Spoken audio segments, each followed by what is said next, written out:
নমস্কাৰ সকলোকে স্বাগতম জনাইছোঁ মোৰ ইউটিউব চেনেললৈ। আজি এজন ল'ৰাই IPS বিষয়াত সফল হোৱা আৰু এগৰাকী মাহীমাকৰ কাহিনী আপোনালোকৰ আগলৈ মই আজি আগবঢ়াইছোঁ আৰু এই কাহিনীয়ে আপোনালোকৰ হৃদয় স্পৰ্শ কৰি যাব যদিহে আপোনালোকে মোৰ এই কাহিনীটো শেষলৈ একেবাৰে স্কিপ নকৰাকৈ শুনে। IPS হৈছে ভাৰতীয় পুলিচ সেৱা। IPS গঠন হৈছিল 1947 চনত। IPS পৰীক্ষা চিভিল সেৱাৰ পৰীক্ষাৰ এটা অংগ হয় আৰু IPS পৰীক্ষা যিটো পৰীক্ষা UPSCৰ দ্বাৰা পৰিচালিত হয়। আহকচোন আমি এই কাহিনীৰ মাজলৈ আগবাঢ়ি যাওঁ। আজি UPSCৰ ৰিজাল্ট দিলে আৰু এই ৰিজাল্টত এজন ল'ৰাই 6 নম্বৰত UPSCত উত্তীৰ্ণ হৈছে। পুতেকৰ ৰিজাল্টৰ কথা শুনি দেউতাকে আৱেগিক হৈ চিঞৰি উঠিল, হে ৰা, শুনিছানে? আমাৰ বাবাই IPS অফিচাৰ হ'ল। আজি তোমাৰ সপোন পূৰ হ'ল। আজি UPSC ৰিজাল্টত আমাৰ বাবাই 6 নম্বৰত উত্তীৰ্ণ হৈছে, গম পাইছা? চাওঁ ক'ত আছা? এইখিনিলৈ আহাচোন, মোনাটো লৈ আহা। সাউত কৰি মই দোকানৰ পৰা মিঠাই কেইটামান লৈ আহোঁ। এতিয়া ওচৰ চুবুৰীয়া আহিলে মানে চাহ মিঠাই দিব লাগিব নহয়। আৰু তুমি বাবাই ভাল পোৱা কিবা এটা মিঠা বস্তু কিবা বনোৱাগৈ। তাৰ পাছতে মাকে আনন্দৰে পাকঘৰৰ পৰা দৌৰি আহি পুতেকক এটা চুমা খালে। চুমা খোৱাৰ পাছতে পুতেকে চিঞৰি উঠিল, চাওঁ আঁতৰি দিয়া, কি কৰিছা এইবিলাক? মানুহে দেখিলে কি বুলি ক'ব?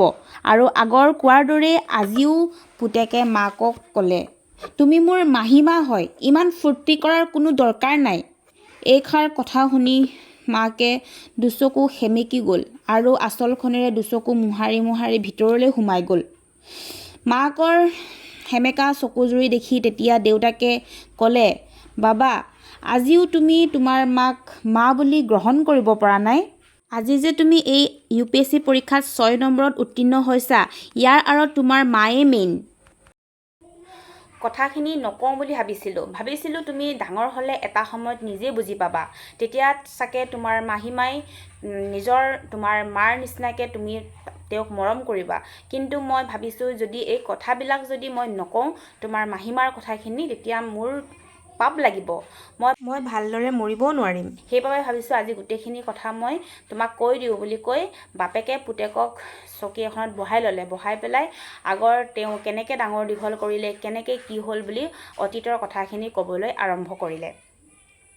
তুমি যেতিয়া 4 মাহ হৈছিলা তেতিয়া মইতো এজন বিজনেছমেন হয়, তুমিতো গমেই পাইছা। তেতিয়া তুমি 4 মাহ আছিলা, তেতিয়া মোৰ বিজনেছ একেবাৰে বেয়া হৈ গৈছিল, একেবাৰে ফ্লপ মাৰি গৈছিল। তেতিয়া মই মোৰ বিজনেছৰ কাৰণে মই 1 মাহ ধৰি পেলাই মই বাহিৰত যাবলগীয়া হৈছিল। তেতিয়া তোমাৰ মাৰাই যেতিয়া তোমাৰ 4 মাহ হৈছিল তেতিয়া মোৰ বন্ধু 25 বছৰ আগত যোনজন বন্ধুৰ লগত মই বিজনেছ পাৰ্টনাৰ আছিল মোৰ, সেইজন বন্ধুৰ লগত তোমাৰ মাৰাই তোমাক 4 মহীয়া যেতিয়া তুমি আছিলা তেতিয়া আমাৰ কাম কৰা মহিলা মানুহজনীৰ হাতত গতাই তোমাৰ মাৰাই মোৰ সেই বন্ধুজনৰ লগত সংসাৰ পাতিবলৈ গুচি গৈছিল।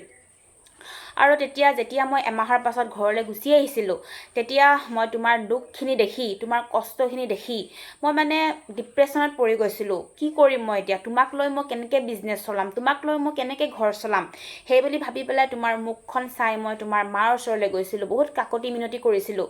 মই কৈছিলোঁ যে মোৰ কাৰণে নহয়, কমচে কম বাবাৰ কাৰণে তুমি ঘূৰি আহা। তুমি নহ'লে বাবাই কেনেকৈ থাকিব?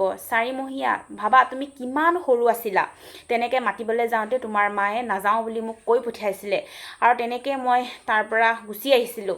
আৰু তোমাক মই তেনেকৈ এসপ্তাহ 2 সপ্তাহ ধৰি পেলাই তেনেকৈ তোমাক মই ডাঙৰ দীঘল কৰিছিলোঁ। তেনেকৈ ডাঙৰ দীঘল কৰি মেলি মানে মই ইমানেই চিন্তাত পৰি গৈছিলোঁ, মই ঘৰে চাম নে তোমাকেই চাম নে মই বিজনেছ চাম, সেইটো কাৰণে মই মানে ডিপ্ৰেশ্যনত গুচি গৈছিলোঁ। তাৰপিছতে মই এদিন তুমি ৰাতি খুব কান্দিছিলা এদিন, মানে তোমাৰ তেতিয়া পিয়াহ লাগিছিল, তোমাৰ ভোক লাগিছিল। তেতিয়া মানে মোৰ ইমানখিনি মোৰ চিন্তা কৰি মানে তোমাৰ কথা মানে তোমাৰ খাবলৈ গাখীৰ আছেনে নাই, তোমাৰ খাবলৈ কি বস্তু ষ্টকত আছে সেইখিনি চাবলৈও মানে মই অধৈৰ্য হৈ গৈছিলোঁ। সেইবাবে মই সেইদিনাখন তেতিয়া চালোঁ যে তোমাৰ গাখীৰ কম আছে, মানে দুধদানী বটলটোত 2 বটলমান হ'ব। তেতিয়া টাইম হৈছিল 10 বাজিছিল টাইমটো। তেতিয়া মই ভাবিলোঁ এতিয়াতো 10টা বাজিলে, 2 বটল গাখীৰ ওলাব, কিন্তু গোটেই ৰাতিটো আছেই, গোটেই ৰাতিটো তুমি কি খাবা? সেইবাবে মই ৰাতি 10টা বজাত তোমাক অকলে ঘৰত এৰি থৈ পেলাই মই ওচৰৰ ফাৰ্মেচী এখনৰ পৰা মই তোমাৰ কাৰণে গাখীৰ আনিব গৈছিলোঁ, লেক্টোজেন আনিব গৈছিলোঁ। তেতিয়া মই তোমাক লেক্টোজেন খুৱাইছিলোঁ। 4 মাহ বয়সতে যোন শিশুক 6 মাহলৈকে মাকৰ গাখীৰৰ বাহিৰে একো খুৱাব নালাগে, কিন্তু মই উপায়হীন, কি কৰিম মই তোমাক? সেইবাবে মই তোমাক মায়ে এৰি থৈ যোৱাৰ পাছতে মই তোমাক 4 মাহৰ পৰা তোমাক মই লেক্টোজেন খুৱাইছিলোঁ। তেনেকুৱাতে মই লেক্টোজেন আনিবলৈ যাওঁতে মই ভাবি গৈছিলোঁ তোমাৰ কথা, তোমাক যে মই ঘৰত অকলে এৰি থৈ গৈছিলোঁ, সেইবাবে মই মাথাত তোমাকেই মই মানে খেলাই গৈ আছিলোঁ। তেনেকুৱাতে ইফালৰ পৰা গাড়ী এখন আহি পেলাই মই ৰং চাইডে আছিলোঁ, ৰং চাইডে থকাৰ কাৰণে গাড়ীখনে মোক খুন্দিয়াই দিলে। সেইটো খুন্দিয়াই দিয়াৰ কাৰণে তেতিয়া মোৰ ভৰি এটা মই হেৰুৱাব লগাত পৰিলোঁ। আৰু সেই তেতিয়াৰ পৰা 5 বছৰ ধৰি হুইল চেয়াৰখনে মোৰ এখন সাৰথি হৈ পৰিছিল। আৰু তেতিয়া তেনেকৈ দিনবিলাক গৈ আছে, আৰু মই তেনেকৈ কাম মানে সহায় কৰি দিয়া মই মহিলা এগৰাকীক মই পোৱা নাছিলোঁ, কাৰণ মোৰ ঘৰত পুৰুষ থাকে ন, মই থাকোঁ। সেইটো কাৰণে মহিলাসকলে মোৰ ঘৰত আহিবলৈ টান পাইছিলে। সেইবাবে মই ল'ৰা এজনক লৈছিলোঁ, মই সহায় কৰি দিবলৈ ল'ৰা এজন লৈছিলোঁ। কিন্তু সেই ল'ৰাজনে মহিলাৰ দৰে কামবিলাক ইমান জ্ঞাত নাছিল, কেনেকৈ মানে বাচ্ছা চম্ভালিব পৰা নাছিল। তেনেকৈ 7 মাহ 8 মাহ তেনেকৈ দিন পাৰ হৈ গৈছিল। তেনেকৈ 9 মাহত যেতিয়া ভৰি দিছিলা, তেতিয়া তুমি এখোজ দুখোজ খোজকাঢ়িছিলা। 9 মাহৰ পৰা 10 মাহ হ'ল, 10 মাহত তুমি ভালকৈ মানে অকণমান ভালকৈ তুমি খোজকাঢ়িব পাৰিছিলা। সেই তেনেকুৱাতে মই তোমাৰ মাৰ কথা, মই অতীতৰ কথা মনত পেলাইছিলোঁ। মই ভাবিছিলোঁ যে এতিয়া যদি তোমাৰ মা থকা হ'লে কিমান সুখ হ'লোহেঁতেন, কিমান আমি এটা হেপী ফেমিলি আছিলোঁ। কিন্তু তোমাৰ মায়ে কি কৰিলে, তোমাৰ লগত কি কৰিলে, মোৰ লগত কি কৰিলে, সেইখিনি কথা ভাবি থাকোঁতে তুমি সেই পিছফালৰ দুৱাৰখনেৰে গৈ পেলাই তুমি ৰাস্তা পাইছিলাগে। ৰাস্তাত গোটেই গাড়ী মটৰৰ ভিৰ দেখি পেলাই মানে মই পগলা হৈ গৈছিলোঁ। মই ভাবিছিলোঁ মই তোমাক কেনেকৈ বচাবলৈ যাম এতিয়া, কাৰণ মোৰে এখন ভৰি নাই। হুইল চেয়াৰখনতে বহি পেলাই মই যেনে তেনে যাওঁ, কিন্তু মই ৰাস্তালৈ এতিয়া তোমাক কেনেকৈ বচাবলৈ যাওঁ? তেতিয়া মই অকল তোমাক চিঞৰিছোঁ, মই তোমাক বাবাকে চিঞৰিছোঁ, আৰু তোমাক মই চাইছোঁ, আৰু মই উপায়হীন, তোমাক মানে মই বচাবও যাব নোৱাৰোঁ, মই নিজে যাব নোৱাৰোঁ। তেনেকুৱাতে এগৰাকী মহিলা আহিল। সেই মহিলাগৰাকী ভগৱান ৰূপত এগৰাকী মহিলা আহিল। সেই মহিলাগৰাকীয়ে তোমাক তাৰ পৰা বচাই আনিলে। বচাই আনি পেলাই মহিলাগৰাকীয়ে তোমাক ধুনীয়াকৈ মালিচ কৰিছে, তোমাক ক'ৰবাত কিবা কিবি লাগিছে নেকি বুলি তোমাক চাইছে। তুমি খুব কান্দিছা, তেতিয়া তুমি ভয়তে খুব কান্দিছা। মহিলাগৰাকীয়ে ভয় খাইছে তুমি কিজানি দুখ পালা নেকি বুলি। আৰু মই তেতিয়া কৈছিলোঁ, একো নাই দিয়ক, আপুনি ইমানখিনি সহায় কৰিলে হ'ব বুলি কওঁতে মহিলাগৰাকী মনা নাছিলে। তাৰ পাছতো মহিলাগৰাকীয়ে মোৰ কথা নামানি তোমাক ওচৰৰ চিকিৎসালয়লৈ লৈ গৈছিলে, হস্পিটেল এখনলৈ। তাত ধুনীয়াকৈ তোমাক চালে, ক'ৰবাত দুখ পাইছা নেকি, কি হৈছে কি হোৱা নাই, ডক্তৰক দেখুৱালে। তাৰ পৰা ঘূৰি আহোঁতে মানে তোমাৰ লগত থাকোঁতে, তোমাক খুৱাওঁতে, কিবা কিবি কৰোঁতে মানে ৰাতি 10টামান বাজি গৈছিলে। ৰাতি 10টামান বাজি যোৱাৰ কাৰণে ওচৰ চুবুৰীয়াই কিছুমানে কৈছিলে, বুবা কৰিছিলে, মহিলা নথকা ঘৰত এইগৰাকী গাভৰু ছোৱালীয়ে কি কৰিছে, ৰাতি 10টা বজালৈকে কি কৰিছিলে, তেনেকৈ কিছুমান কথা কৈছিলে। সেইটো কথা গ'ল। তাৰপিছতে পিছদিনাখনো সেই মহিলাগৰাকীয়ে তোমাৰ মৰম লগা মুখখন চাবলৈ আকৌ আহিছিলে, তোমাক মৰম কৰিবলৈ, তোমাক কেয়াৰ ল'বলৈ আহিছিলে। তেনেকৈ মানে মহিলাগৰাকীয়ে তেনেকৈ মাজে মাজে আহিব ল'লে। তেনেকৈ মাজে মাজে আহিব লৈ মেলি মানে খুব 2 ঘণ্টা 3 ঘণ্টা তেনেকৈ তোমাৰ লগত টাইম স্পেণ্ড কৰে। তোমাক ধুনীয়াকৈ শুৱাই, তোমাক ধুনীয়াকৈ গা চা ধুৱাই, তোমাক ধুনীয়াকৈ খুৱাই বোৱাই মহিলাগৰাকী গুচি যায়। তেতিয়া আৰু ওচৰ চুবুৰীয়া কথা উলিয়াবলৈ মানে সাহস পালে, ক'লে যে গিৰিয়েক মানে হাজবেণ্ড অকল ৱাইফ নথকা ঘৰত এগৰাকী মহিলাই কি কৰিবলৈ আহি থাকে বুলি বহুতো অশ্লীল ভাষাৰে তোমাৰ সেই মহিলাগৰাকীক গালি দিছিলে।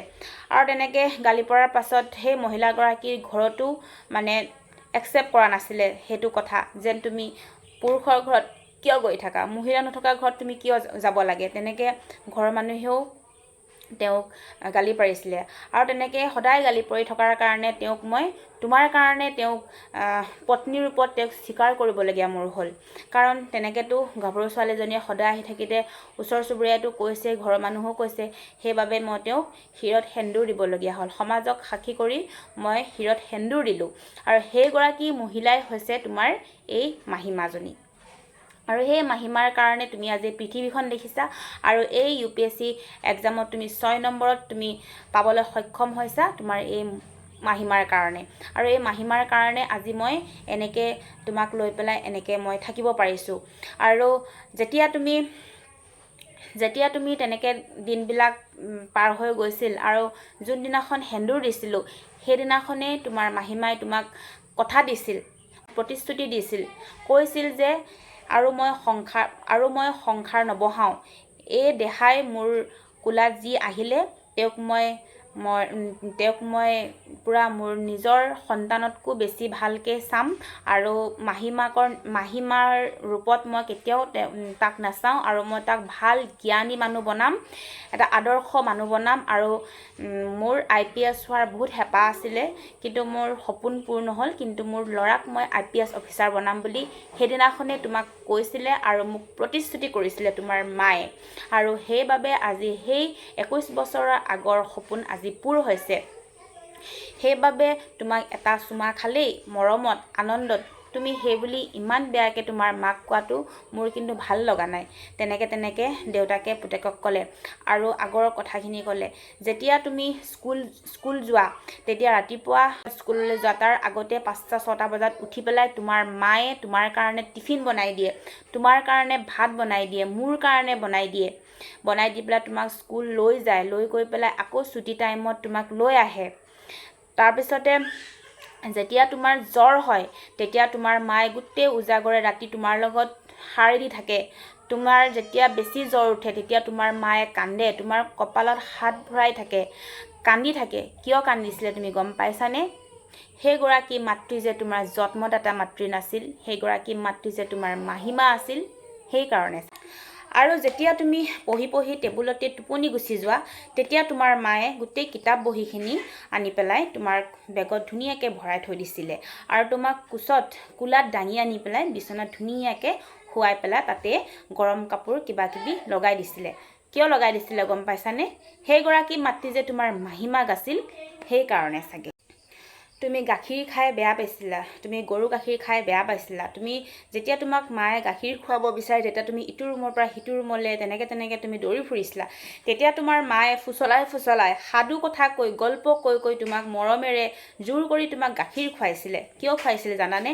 তুমি যে সেই 4 মাহৰ পাছতে তুমি মাৰ গাখীৰ খাব পোৱা নাছিলা যে, সেইটো কাৰণে তুমি শক্তি হ'বৰ কাৰণে তোমাক মায়ে জোৰ কৰি গৰু গাখীৰ খুৱাইছিলে। নিজে নাখাই তোমাক মায়ে খুৱাইছিলে, নিজে নিপিন্ধি তোমাক পিন্ধাইছিলে, নিজে পিন্ধিবলগীয়া পইচাখিনি সাঁচিছিলে। কিহৰ কাৰণে সাঁচিছিলে তুমি গম পোৱানে?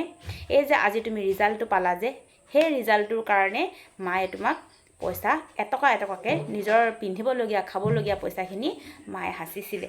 কিয় সাঁচিছিলে তুমি চাগে নিশ্চয় গম পাইছা। তেওঁ যে তোমাৰ জন্মদাতা মাতৃ নাছিল, তেওঁ যে তোমাৰ মাহিমা আছিল, সেইকাৰণে চাগে। আৰু দেউতাকৰ কথাখিনি শুনি পুতেকে উচুপি কান্দি উঠিল আৰু মাকক ভিতৰত গৈ মাকক সাবটি ধৰি মাকক ক'ব ল'লে, মা তুমি মোক ক্ষমা কৰি দিয়া, মা মোক ক্ষমা কৰি দিয়া। মই কাগজৰ পৃষ্ঠাতে 6 নম্বৰৰ UPSC পৰীক্ষাত উত্তীৰ্ণ হ'লোঁ, কিন্তু তুমি মোৰ জীৱনটো 100% বনোৱাৰ প্ৰথমগৰাকী শিক্ষক। মা মই আজি 6 নম্বৰত উত্তীৰ্ণ হ'লোঁ, তথাপিও মই অজ্ঞানী মা। কিন্তু তুমি শ্ৰীকৃষ্ণ যশোদা মাতকৈ তুমি বহুত ওপৰৰ। আজি মোৰ মাৰ গাত লুকাই থকা সকলো ৰূপ দেখিলোঁ। মোৰ মা এগৰাকী চিকিৎসক, এগৰাকী শিক্ষক, এগৰাকী জ্ঞানী মহিলা আৰু এগৰাকী কুক। সকলো কামতে মোৰ মা পাৰ্গত। সেইদৰে তেওঁলোক তিনিজনে কান্ধি পৰিল আৰু অলপ সময়ৰ পাছতে তেওঁলোকৰ ঘৰত নিউজ চেনেলো উপস্থিত হ'ল। নিউজ চেনেলে তেওঁক সাক্ষাৎ লৈছিল কেনেদৰে পঢ়া শুনা কৰিছিল বুলি। তেতিয়া তেওঁ মাক দেউতাকৰ কথাকে নিউজত কৈছিলে, কেনেদৰে তেওঁক মাক দেউতাকে ডাঙৰ দীঘল কৰিছে। আৰু এয়াই আছিল আজি মোৰ IPS অফিচাৰ আৰু মাহিমাকৰ কাহিনীটো কেনেকুৱা লাগিলে আপোনালোকে কমেণ্ট কৰি জনাব। আৰু এইটো কাহিনী মই নিজে লিখা কাহিনী হয়, আৰু যদিহে ভুল হৈছে তেতিয়া আপোনালোকে মোক শুধৰাই দিব, কমেণ্টত কৈ দিব। আৰু যদিহে আপোনালোকে এনেকুৱা কাহিনীবিলাক আৰু শুনিব বিচাৰে তেতিয়া আপোনালোকে ছাবস্ক্ৰাইব কৰি ল'ব। ঠিক আছে তেতিয়াহ'লে আজিলৈ আহিছোঁ। বাই বাই, এনজয় আই অসম।